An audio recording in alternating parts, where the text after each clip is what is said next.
여러분들은 다이아몬드를 좋아하십니까? 네, 대답이 없으시네요. 다이아몬드 어떻게 생각하세요? 좋아하십니까? 네. 뭐 없으면 못 살겠다. 뭐 이거는 이 정도는 아니지만 그렇다고 해서 싫어하지는 않을 거예요. 누가 혹 선물로 준다면은 아유 나 이거 싫어요. 보기도 싫어요 하고 거부할 사람은 없을 것 같습니다. 다 좋아하죠. 왜 그렇습니까? 가치가 있기 때문에 아주 비싼 거기 때문에 그렇습니다. 특별히 우리 젊은 연인들 또 혹 청혼을 할 경우에 만약에 다이아몬드 반지를 이렇게 받을 수 있다면 얼마나 대단한 거겠어요.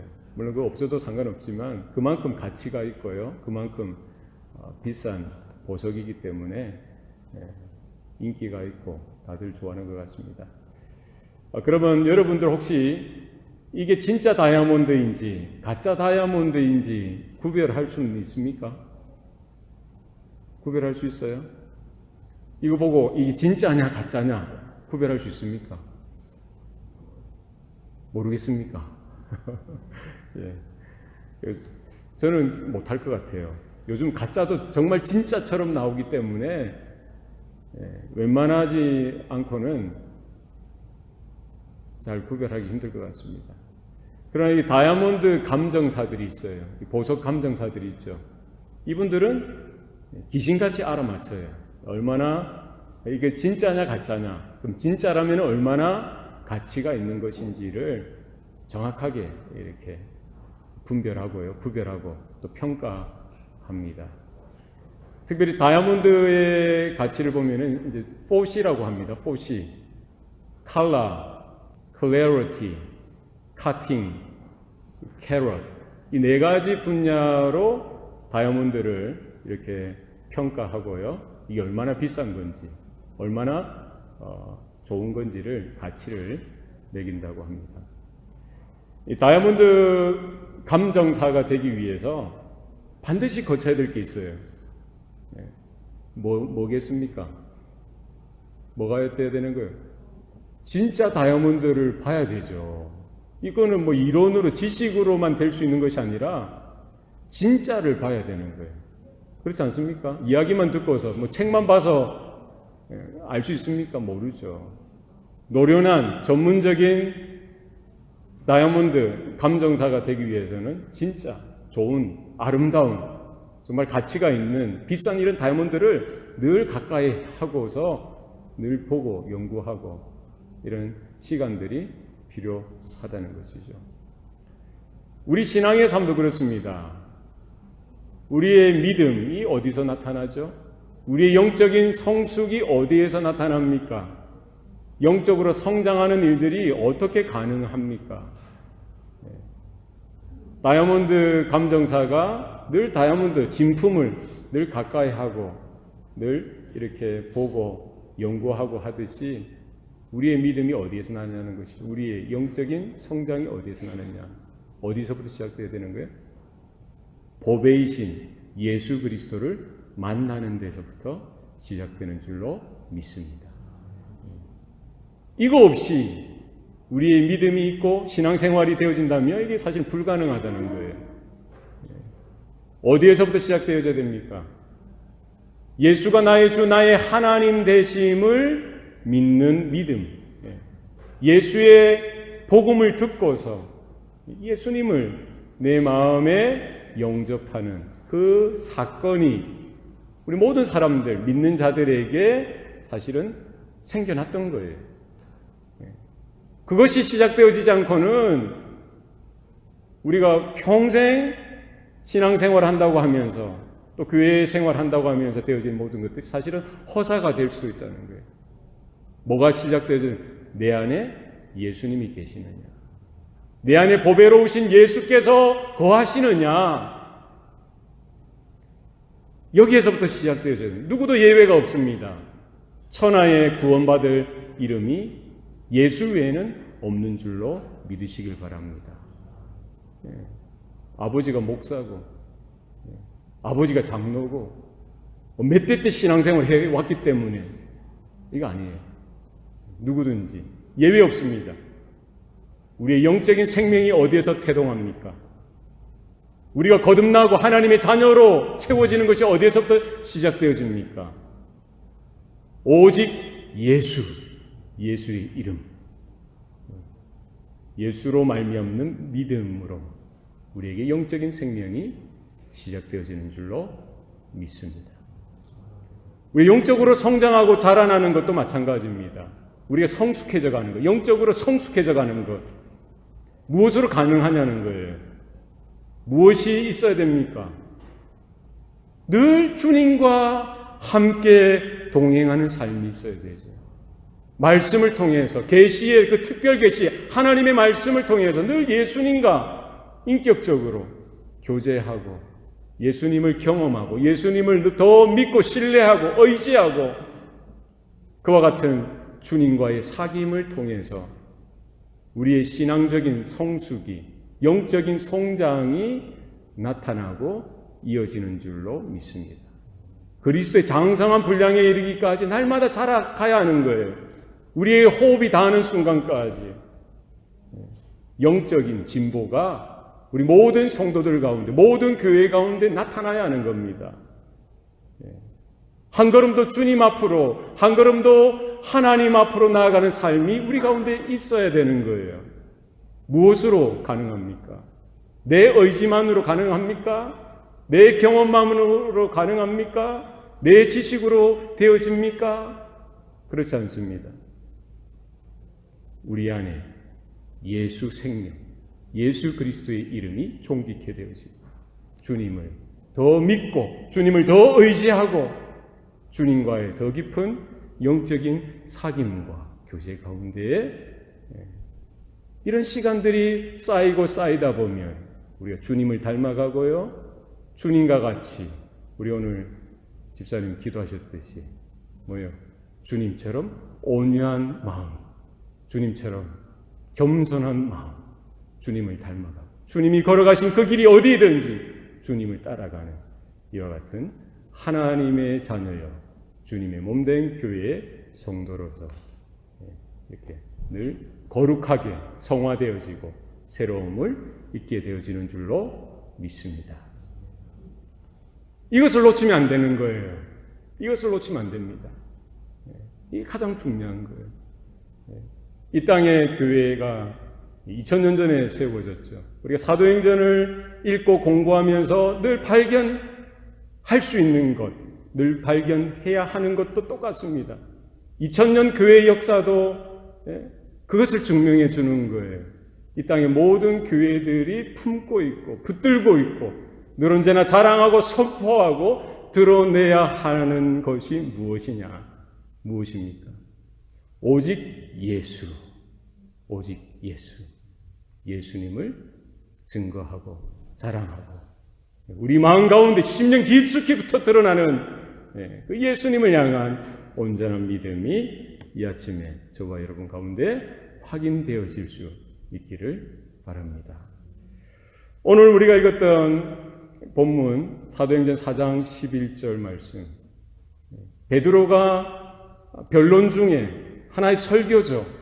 거기에 사내들인 공회에 재판이 열려지고요. 거기 대제사장들과 장로들과 서기관들, 종교 지도자들이 모여있는 그 자리에 변론하는 것이죠. 신문을 받다가 네가 무슨 권세로 무슨 이름으로 이런 일을 행하였느냐? 지금 베드로와 요한을 따져 묻는 거예요. 윽박지르는 겁니다. 네가 무슨 권세로 무슨 이름으로 나면서부터 안전뱅이 된 이 사람을 이렇게 고쳐주고 낫게 했느냐?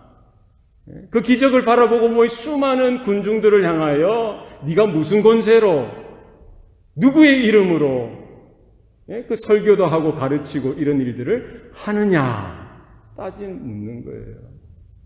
책을 잡으려고 하는 것이죠. 허물을 잡으려고 하는 것입니다. 예수를 모함하고 거짓 선동해서 죽였듯이 그 제자들도 윽박지르고요. 거짓 증거를 찾아서 예수님을 죽였듯이 그 제자들도 아마 해를 입히고 핍박하고 죽이려고 아마 그런 마음도 있었을 거예요. 베드로는 그런 상황 속에서 예전 같았으면은 한 걸음 두 걸음 뒷걸음 치다가 예수님을 모른다 부인했던 그 시절처럼 주저앉았을 텐데 지금은 다른 거예요. 주님께서 명령하시고 약속하신 성령도 받았습니다. 너희들이 십자가에 못 박았고 하나님이 살리신 나사렛 예수 그리스도의 이름으로 이 사람이 건강하게 되었고 너희 앞에 섰느니라. 이제 예전의 베드로가 아닌 거예요. 성령의 충만함으로 자기 마음속에 깊숙이 새겨져 있는 그 보배와 같은 이름 예수 그리스도를 담대하게 당당하게 증거하고 선포하고 있는 것이죠. 여러분, 이런 은혜가 저와 여러분 가운데도 있기를 바랍니다. 세상 가운데 우리가 뭘 자랑하겠어요? 무엇을 우리가 내놓겠습니까? 예전에 평양에서 전도하시던 최곤능 목사님, 메시지가 단순한 거예요. 예수천당 불신지요. 예수천당 불신지요. 이렇게 외치는데도 그 짧은 메시지를 통해서 꼬꾸라지고 회개하고 하나님의 구원의 자리로, 은혜의 자리로 돌아오는 심령들이 있었던 거예요. 일본 순사에게 붙들려서요, 매를 맞죠. 고난을 당합니다. 고문을 당하는 거예요. 때릴 때마다, 칠 때마다 그 최곤능 목사님이 뭐라고 외쳤던 거예요? 예수천당 불신지요. 예수천당. 때리면 예수, 또 때리면 천당, 때리면 불신, 때리면 지요. 일본 순사들이 혀를 내둘리는 거예요. 이게 무슨 뭐냐 이게. 때리면 좀 살려달라고, 아이고 살려달라고 이렇게 해야 되는데 때릴 때마다 예수천당 불신지요. 예수천당 예수천당. 지금 오늘 본문의 베드로도요, 예전 같았으면은 아이고 살려주세요 이랬을 텐데 당당한 겁니다. 누구를 소개하고 있습니까? 이 예수는 어떤 예수요? 이 예수는 너희 건축자들의 버린 돌로서 집 모퉁이의 머릿돌이 되었느니라. 할렐루야. 너희가 십자가에 못 박았던 바로 그분, 하나님이 죽은 자 가운데서 살리신 바로 그 예수, 바로 그분의 이름의 권세로, 그분의 능력으로 내가 이 일을 행하였다라고 당당하게 숨기지 않고 그대로 이야기하는 거예요. 여러분, 우리의 믿음, 우리의 신앙, 그 내용이 다른 세상적인 것들로 혼합되어서는 안 돼요. 변질되어서는 안 됩니다. 헷갈려서도 안 됩니다. 왜곡되어서도 안 됩니다. 무엇이 우리의 믿음의 초석이고 우리의 신앙의 근본이고 우리 신앙의 내용이고 핵심이요 중심이 되어야 합니까? 다른 이름은 없습니다. 오직 예수, 이 예수 그리스도가 우리 신앙의 중심에 있기를 소원합니다. 이 예수는 너희 건축자들의 버린 돌로서, 지금 제사장들과 장로들과 서기관들, 바리새인들, 사두개파 사람들, 종교 지도자를 향하여 이야기하는 것이죠. 그들이 다 건축자들과 같다는 거예요. 다 전문가들이겠죠. 그러나 실상 그 건물의 중심에 서야 될 그 보배로운 돌, 그것을 몰라보고 그냥 버려버리는 거예요. 자신들의 마음에 맞지 않다는 거죠. 자신들의 기준에 들지 않는다는 거예요. 자신들의 그런 전통에 맞지 않는다는 거예요. 그 버려진 그 돌을 하나님께서는 하나님의 집의 모퉁이의 기초석이 되게 하신 줄로 믿습니다. 반석이 되게 하신 거예요. 머릿돌이 되게 하신 거예요. 지금 베드로는 예수 그리스도의 오심과 그분의 죽으심과 그분의 부활과 승천에 대해서, 그리고 다시 오실 그 재림에 대해서 분명하게 증거하고 있는 것이죠.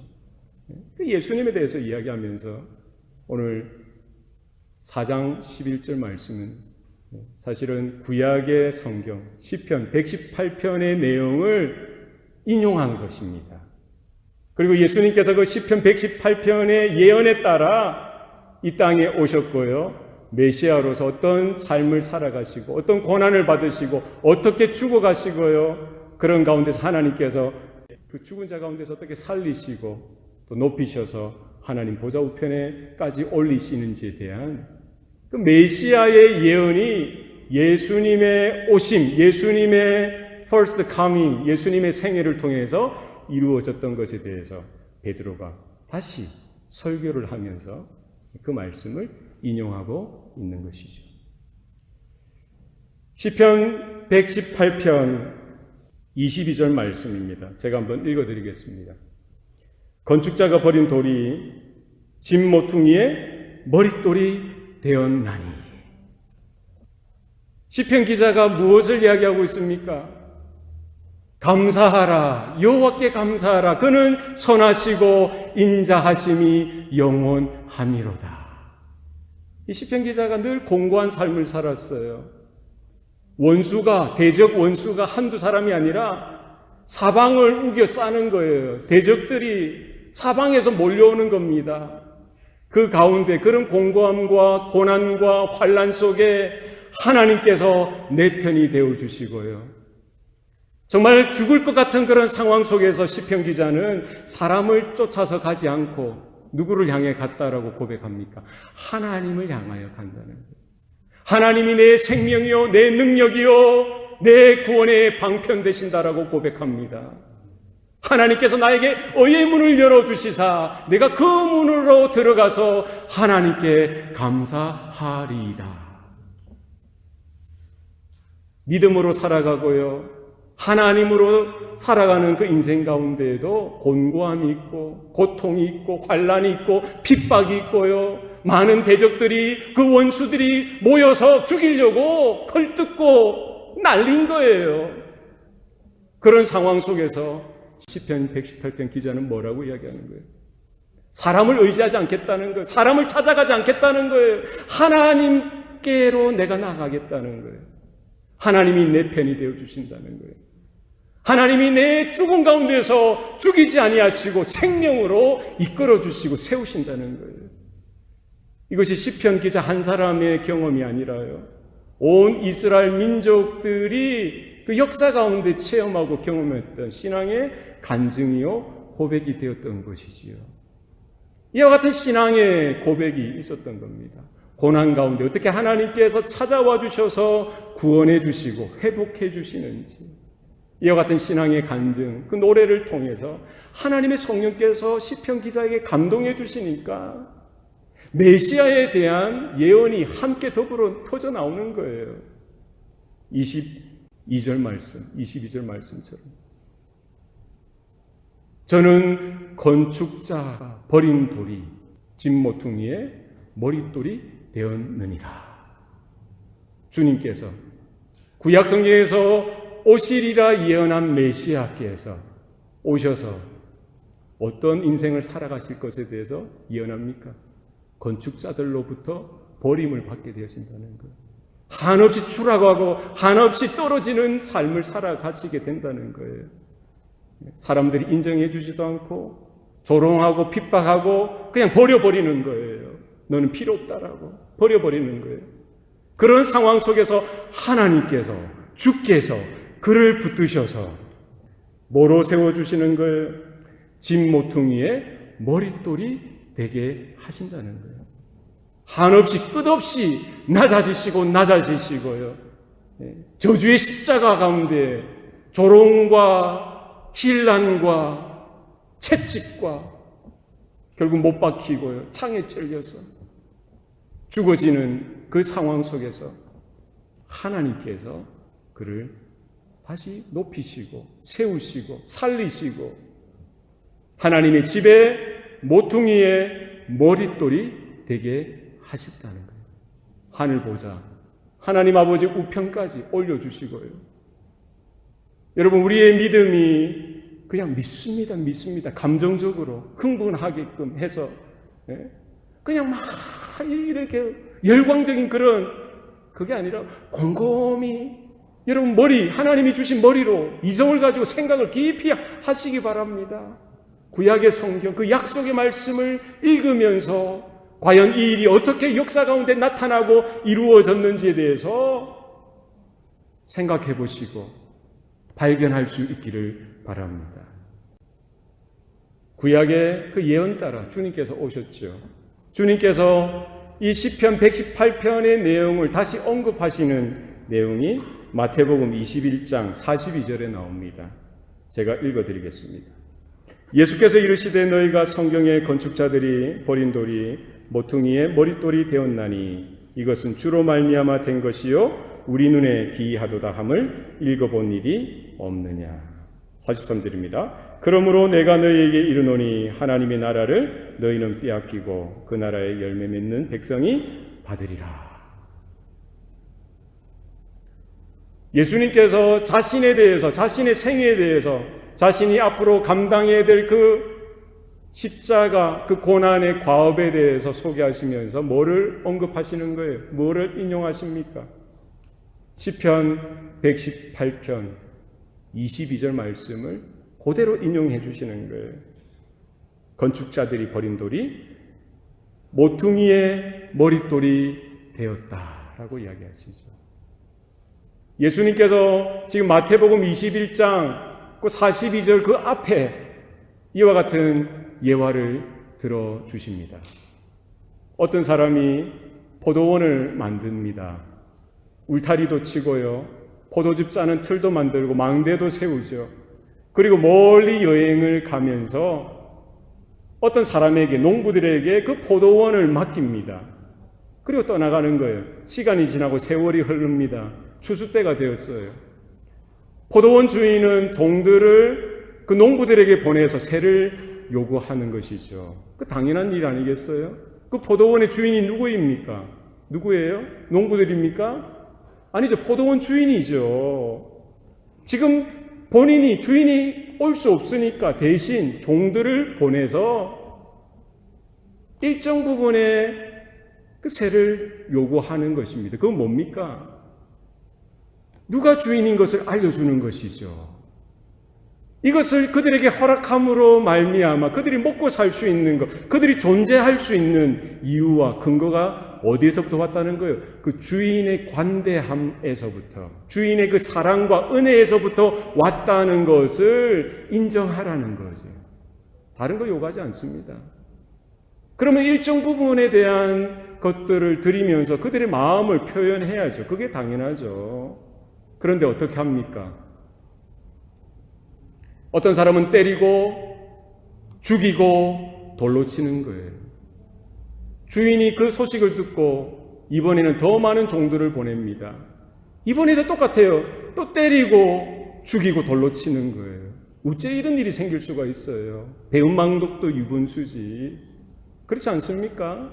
자기들이 누리고 있는 것이 누구 때문인데 어떻게 그럴 수가 있어요? 어떻게 그럴 수가 있습니까?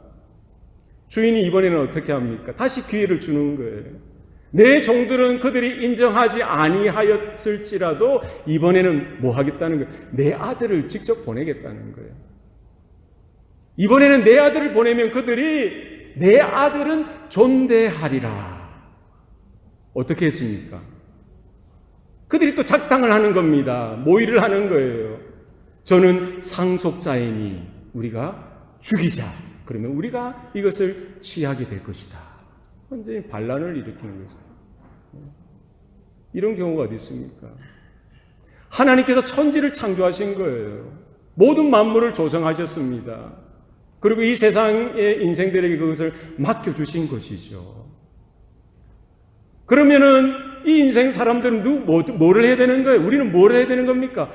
주인 대신 하나님을 인정하고 그분에게 감사하고 그분의 은혜를 기억하고 그분을 존중해드리고 그분을 예배하고 그분 앞에 납작 엎드리는 모습이 있어야 되는데 이스라엘의 역사를 보십시오. 구약의 역사를 보세요. 하나님은 하나님의 종들을 보냅니다. 수많은 선지자들을 보내요. 이스라엘은 어떻게 합니까? 마음이 강팍하죠. 완악합니다. 하나님의 나라가 아니라 자기들의 나라를 주장하는 거예요. 하나님이 주인 되심을 거부하는 겁니다. 누가 주인 된다고요? 자기들이 주인 된다는 거예요. 이 인생이 누구 거라는 게 아니라 우리 거라는 거예요. 내 거라는 거예요. 하나님의 종들을 때립니다. 돌로 치는 거예요. 죽이는 겁니다. 수많은 선지자들이 그렇게 해서 죽어갔습니다. 이번에는 하나님이 누구를 보내신 거예요? 그 아들, 독자 예수를 이 땅에 보내셨어요. 예수님은 이 비유를 통해서 그 세대의 믿음 없는 자들, 불순종하는 자들, 그것은 세상의 이방인들 뿐만 아니라 사실은 유대인, 하나님의 권속, 하나님의 백성이라고 서 있는 바로 그 유대 백성들을 향하여 가르쳐주고 계신 것이죠. 특별히 45절, 마태복음 21장 45절에 보면은요, 그 청중들에 누가 있었던 거예요? 대제사장들과 장로들, 바리새파 사람들, 종교 지도자들이 듣고는 그 예수의 비유가, 예수의 말씀이 자기들을 가리켜 하는 말인 줄 알고 화가 난 거예요. 당장 예수를 잡으려고 했지만, 잡아서 죽이려고 했지만 그러지 못했던 거예요. 왜요? 거기에 수많은 무리들이 예수가 선지자인 줄 알았기 때문에. 지금 당장 처치하고 싶었지만 그 시간을 미루죠. 연기합니다.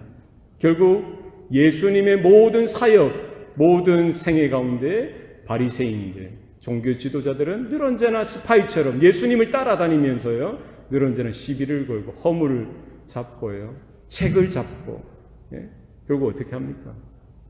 자기들이 결심한 대로 예수님의 비유에 나온 그 포도원의 농부들처럼 주인의 아들이신 예수를 잡아 죽이게 되어지죠.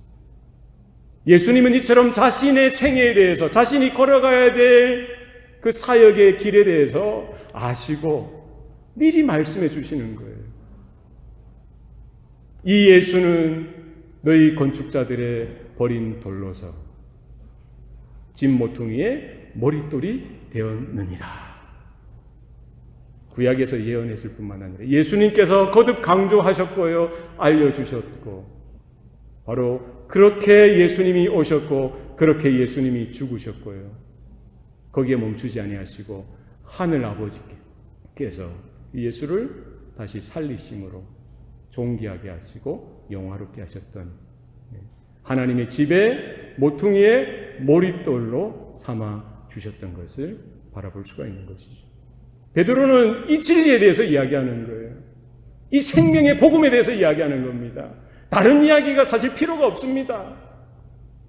이 예수는 오직 예수 한 분으로 족한 줄로 믿습니다. 천하에 예수 외에 구원받을 만한 이름이 없다 하였느니라. 여러분 믿습니까? 베드로는 지금 사도행전 4장의 베드로는 젊은 베드로죠. 젊은 베드로예요. 세월이 지났습니다. 이제 노년의 베드로가 되죠.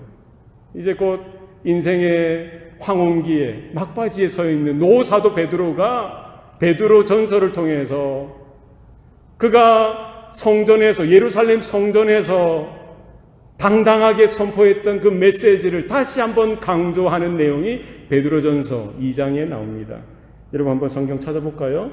베드로전서 2장 6절로 가봅시다. 자, 다 같이 한번 읽겠습니다. 시작. 성경에 기록되었으되 보라, 내가 택한 보배로운 모퉁이 돌을 시온에 두노니 그를 믿는 자는 부끄러움을 당하지 아니하리라 하였으니, 그러므로 믿는 너에게는 보배이나 믿지 아니하는 자에게는 건축자들이 버린 그 돌이 모퉁이의 머릿돌이 되고 또한 부딪히는 돌과 걸려 넘어지게 하는 바위가 되었다 하였느니라. 그들이 말씀을 순종하지 아니함으로 넘어지나니 이는 그들을 이렇게 정하신 것이라. 아멘. 여러분, 복음은 변질되어지지 않습니다. 복음은 변할 수가 없어요. 수많은 건축자들, 얼마나 지혜가 많고 경험이 많았겠어요. 그들이 보기에는 쓸모없다는 거예요. 자신들의 기준에 차지 않는다는 겁니다. 그게 버려버리는 것이죠. 불순종하는 것이, 믿지 않는 거예요. 하나님을 믿지 않았던 거예요.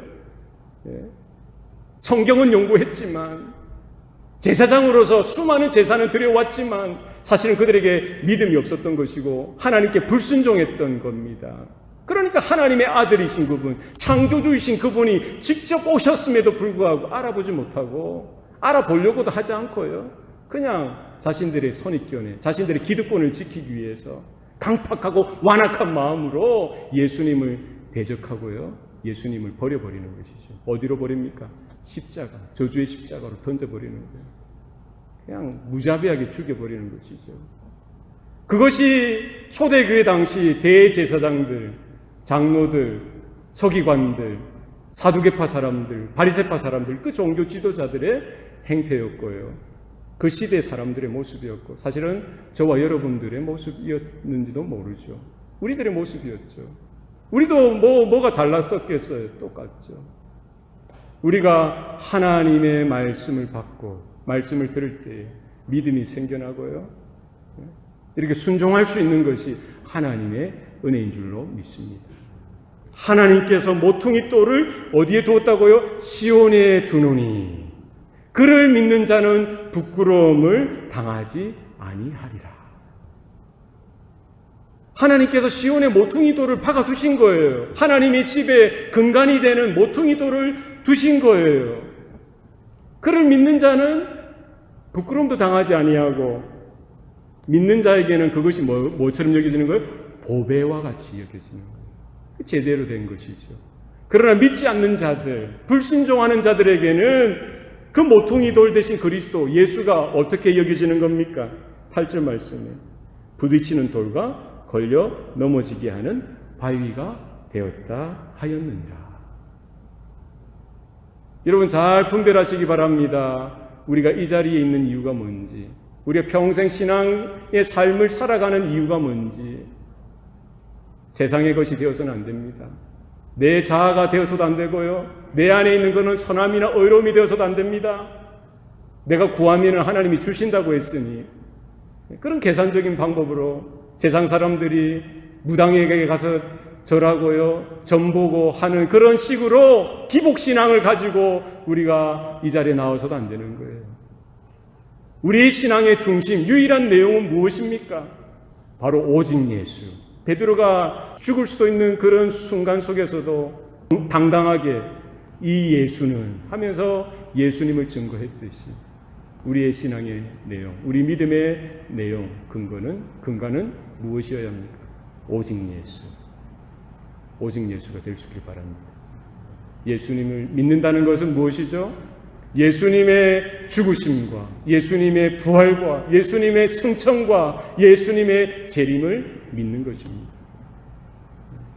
예수를 믿음으로 말미암아 우리의 죄의 사함을 얻고요, 하나님의 자녀로 거듭난다는 사실, 장차 영원한 하나님 나라에 흐려지지 않는, 새하지 않는 그 소망이 우리 가운데 주어진다는 사실을 우리가 믿음으로 받아들일 수 있기를 바랍니다. 베드로가 걸었던 그 길, 초대교회 수많은 제자들이, 성도들이 걸었던 그 길, 그 믿음의 도 예수 그리스도를 따라 끝까지 주님 오실 때까지, 또 주님이 불러주시는 그때까지 여러분 흔들리지 마시고 그 길을 걸어가고 믿음의 증거를 드러내고 나타나는 저와 여러분의 삶이 되시기를 축복합니다. 기도하시겠습니다. 살아계신 아버지 하나님, 오늘도 은총 주시니 감사합니다. 세상으로 인하여 우리의 마음이 흔들리지 않게 하시고 예수 그리스도의 이름, 하나님의 독생자 예수로 말미암는 믿음이 우리 가운데 굳건히 서 있게 도와주시옵소서. 하나님의 집에 모퉁이 돌 대신, 그 머릿돌 대신 그리스도, 바로 그분 위에 우리가 하나님의 집으로, 하나님의 성전으로 지어져 간다는 분명한 사실을 깨닫게 하시고 주님께 붙어 있고 주님 편에 서 있고 주님과 함께 살고 함께 마지막을 최후를 맞이하는 성도들의 삶이 되게 하여 주시옵소서. 모든 것 감사드리고 예수님 이름으로 기도합니다. 아멘.